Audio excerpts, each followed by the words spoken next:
Being 30 hits different. Ito na yung dekada na hindi mo na iniisip kung ano ang gusto ng iba.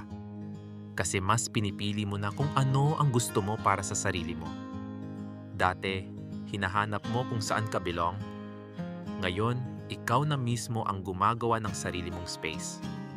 Mas pinapahalagahan mo na ang peace kesa patunayan ang sarili mo. Mas naiintindihan mo na ang self-love, hindi siya selfish. Kailangan siya. Hindi mo man alam lahat ng sagot sa buhay. Pero natutunan mong hindi tungkol sa perfection ang happiness, kundi tungkol sa progress. Mas pipiliin mo na ngayon ang peace kesa pressure. At mas ipagmamalaki mo na ang sarili mo kahit hindi perpekto ang journey.